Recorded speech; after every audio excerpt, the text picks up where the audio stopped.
Welcome back to Sahara TV. Nigeria is still in post-election pre-swearing-in mode, otherwise known as a transition mode. 3 of the states, however, are in some kind of a limbo right now, being as the elections, I'm talking about the gubernatorial elections in those states, have been declared inconclusive by INEC. On the line right now, we're reaching Dr. Okezie Ikpeazu, who is the gubernatorial candidate for Abia State, one of the states where the results were made inconclusive and supplementary elections are going on. He's going to walk us through a few of the issues that have come up in the news concerning Abia State and the elections. You're welcome to SaharaTV, Dr. Ikpeazu. Thank you very much. So, Doctor, let me start by asking you, how did your campaign go? How confident are you about tomorrow? Well, I'm very, very confident because we have this rerun in about 8 or 9 local governments, but in units, a total of 229 units in all. And a unit has an average of 500 voters, but the figure put out by INEC is about 175,000 votes. And my party is in a clear lead with 83,000 votes. But I must emphasize here that there is a voting pattern. Only 35% of registered voters in Abia State had taken interest in 2015 elections. During the presidential election, we had a total number of voters about 400,000 out of a total of 1,100,000+. And in the gubernatorial elections, we have collected results in 17 local governments largely and announced, and only about 400 and something thousand also turned out. So you will see that consistently about 35% of voter population in Abia has participated in this election. With 83,000 votes clearly and 175,000 voters in contention, we also expect that maybe 40, at most 50% of the voters will turn out because we don't expect any magic. And if that happens, and we also know we are going to get some votes out of that population, we are confident that we will win. But that notwithstanding, we held town hall meetings in all the areas, and it may interest you that these areas are my strong areas because I come from a part of the state that has never produced the governor of the state since the creation of the world or since this political dispensation in Nigeria. Therefore, my people are very, very enthusiastic to serve Abia State in this capacity. And this gives us very strong confidence that if INEC does what they want to do, what they should do, if the election is free and fair, we will win. Okay, Doctor, I hear you saying that. Now, let me ask you about your main political opponent in this race is Dr. Alex Oti. What would you say is your competitive edge over Dr. Oti? There are many, but I want to mention 3 quickly. The first one is that there are 3 senatorial zones in Abia: Abia North, Abia Central, and Abia South. And before now, a governor called Governor Oji Ozokalo had become governor from Abia North. And then after his stint as governor, another governor, which is the incumbent governor, Governor Theodore Oji from Abia Central, became governor. And naturally, by the zoning formula, which is also enshrined in the Constitution of the Federal Republic of Nigeria, the section that spells out what we call federal character, it should follow that Abia South should produce the governor, and that's where I come from. It might interest you that 65% of the entire voter population in Abia State come from Abia South, and we comprise 9 out of 17 local governments in all. And so that gives me a block vote, which my opponent does not have the privilege of. Okay. But that notwithstanding, my running mate is from Abia North, which means I also expect some good showing from Abia North, whereas I come from Abia South. But my opponent chose his own running mate from the same Abia North where he comes from. He is from Arochukwu, and his running mate is from Ohofia. Both of them are from the same federal constituency, which shows maybe some insensitivity to the feelings of Abians from Abia Central and Abia South.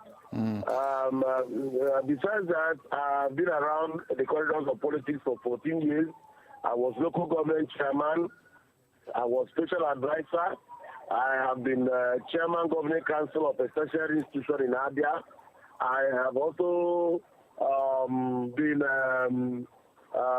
general manager of government parastatals.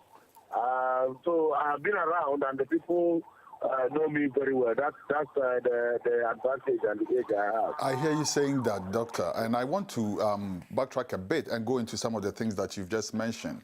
I noticed that a lot of these things that you're mentioning center around where one is from, ethnicity, stuff like that. Yeah. The area seems to be plagued by divisive and ethnic politics. How well does this augur for Nigeria? How well does it augur for the region itself? The leveler, the baseline is competence.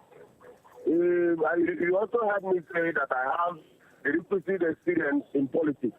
Yes. My opponent has not, he's a banker, and it's a different thing to manage the money or resources of other people. But politics is about rendering service and understanding where the shoe pinches, as a matter of fact. But that is not to say also that we are not scoring very high in terms of competence. We have a master plan for the development of Abia State, deriving from Aba, where I come from. Having said that, I think that it would be wrong for anybody to be insensitive to the feelings of people that make up the subject that you want to lead. So I believe, let me, if I can ask you quickly, people from Abia North, where your opposition is from, don't have anything to fear if you win this election, do they? In terms of, say, distribution of wealth, development, stuff like that? No. In the first place, my deputy, they are well represented in my government because my running mate comes from there. Okay. Besides that, I have trustworthy friends and political allies from Abia North. And in fact, the Abia North will be a major beneficiary of some of our developmental programs. But we are saying that we have a comparative advantage in a city down south called Aba, which happens to be the economic nerve center of southeastern Nigeria. Okay. And we are saying that we can drive the economy of Abia State in the days ahead from the economic activity of Aba if we do the right thing. Okay. And we think that has been part of the problem in the past. All right. So I've also noticed that a lot of groups, or several groups, I should say, have thrown their weight behind you, including one in the diaspora called Ngwa, I hope I'm pronouncing it correctly, sir, Ngwa United Alliance. They mentioned a track record, which is what they cite for throwing their weight behind you. What is this track record? Well, my track record is that by my 29th birthday, I already had a doctorate degree in biochemistry. I set out to be a merchant of knowledge because I went into the university straight to teach. I have taught in 4 different universities with more than 17 academic publications in my area. I was once or twice head of department and member of University Senate. But by 2002, when I became local government chairman, I've held very, very adult and challenging political positions, including inheriting a parastatal that had a backlog of salaries unpaid. And I took it headlong, and by the special grace of God, was able within 6 months to clear the backlog of salaries and then bring that particular parastatal into the revenue basket of the state. And so on and so forth, like I keep mentioning. I was the person who transformed the School of Hygiene in Abia to College of Health Technology, that is one of the foremost in southeastern Nigeria today.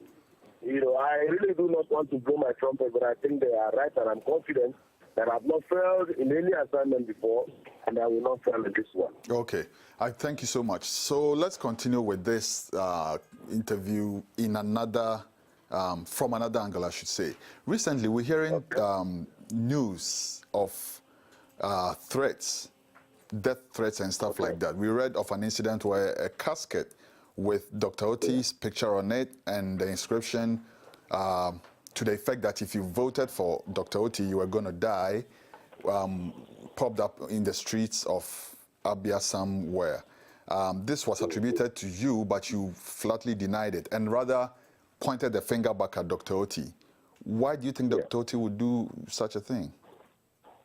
Well, my opponents have come with all kind of tactics. They cry the wolf, and yet at the end of the day, they become the wolf. In the politics of Abia State, I've been around for 14 years, I said earlier.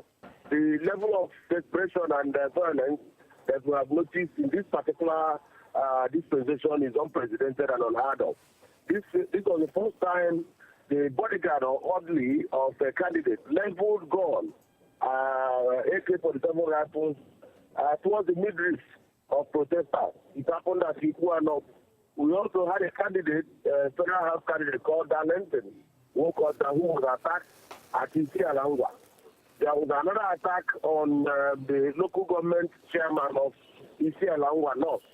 So we see records of things like this happening, and then somebody goes to the media and shouts the loudness and creates a perception.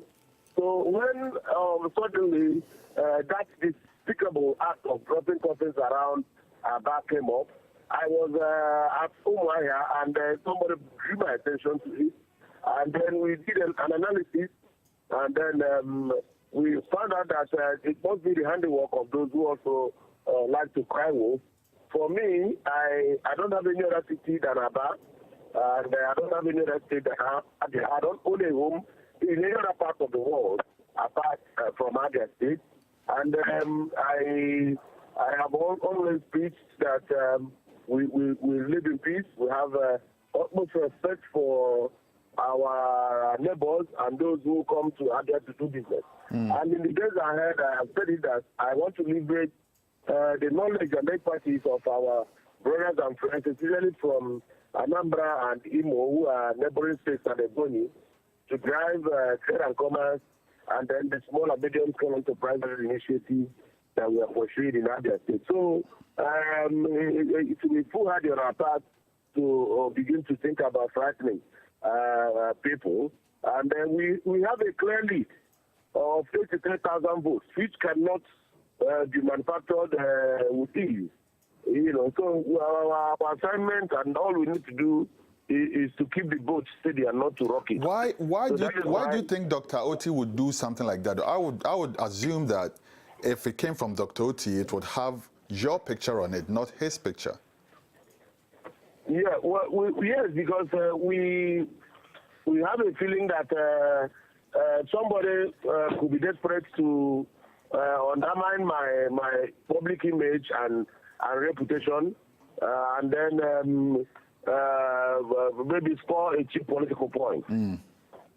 Okay, all right. So moving on from there, you have also been in the news for calling the INEC to alert. For instance, do you trust INEC to deliver tomorrow? Well, we have spoken, we have drawn the attention of the world to what is happening. All we are saying is that everybody should come to Abia and witness what's going to happen. We hope that INEC will do, unless somebody pounces on the result sheets and writes it. Scientifically speaking, there is no way 50,000 voters or more than 50,000 voters will turn out to vote tomorrow, because there's a trend and there's a pattern. Okay, and then the APGA has also accused certain elements of colluding with security agencies to compromise the integrity of the election on, for your benefit. How do you respond to that? Oh, well, whatever they accuse us of cannot be taken to the bank because in Abia North and Abia South, because when I say these things, I know you have capacity to verify. Since 1999, since we've been voting, Abia North and Abia South, they register heavily, but because we have strange elements in that axis, they hardly turn out to vote. We hardly see an election where more than 12,000 votes will be declared in Abia North and South. But the trend changed this last time because some military personnel came into Abia North and South and then just those with sensitive electoral material into a room and drove away the agents of all the other political parties, and they started doing things with the results. They were collecting unit results at the council headquarters up till 7:30 a.m. on Sunday in an election that was held on Saturday. Some of those people that came with results had gone to their house, taken their bath, wear their perfume, and return in the results, and we started crying blue mother. We had to mobilize our people to come out to the streets to stop them. Until they said we should give them 1 hour. We said no. They said give us 30 minutes. So we now calculated our loss, and then it was stopped at that. That was why the margin of defeat there for us, we suffered a bloody nose. But we don't want that kind of to happen. We are insisting that the card readers will be used. After accreditation with the card readers, it will be followed by a physical accreditation in the manual register, because we understand some people have started cloning the permanent voters card, with which they want to hire people to come and throw in heavy votes in some parts of Abia. So we have deployed our agents and educated them on what to look out for. And we have told the world what we are expecting. Then we'll do everything we can to make sure that nobody does anything magical. Okay, sir. Finally, finally, and very briefly, because our time is up, but the people of Nigeria have rejected President Goodluck Jonathan, who represented your party at the pinnacle. What makes you think that they would retain you from the same party? Well, there are other places where the PDP has done so very well, because every politics is local. There is nothing global about politics. What happened to our party at the topmost level, as a good party man, we have taken it in our stride. We've been in power for 16 years, and the only thing that is permanent is change. And if you want to sustain leadership, you must do a few things to do that. Maybe our opponents did better homework at the national level, and we would not want to detract from the position of our party leader, President Goodluck Jonathan, who said, well, that he has accepted defeat so that this country will continue to grow and deepen its democracy. Having said that, also, we call on those that because we can't be bad everywhere, those that we have beaten, to also take the cue to accept results in the interest of our democracy. Everybody, if all of us are bad losers, then there is no hope for tomorrow. There is no room for desperation in politics. You don't have to be desperate if you are desiring to serve, unless you have another agenda. An ulterior motive. Well stated, Dr. Okezie Ikpeazu. Thank you so much for your time, and all the best in the race tomorrow. Thank you very much. Viewers, that's Dr. Okezie Ikpeazu, PDP Gubernatorial Candidate for Abia State. SaharaTV, stay tuned.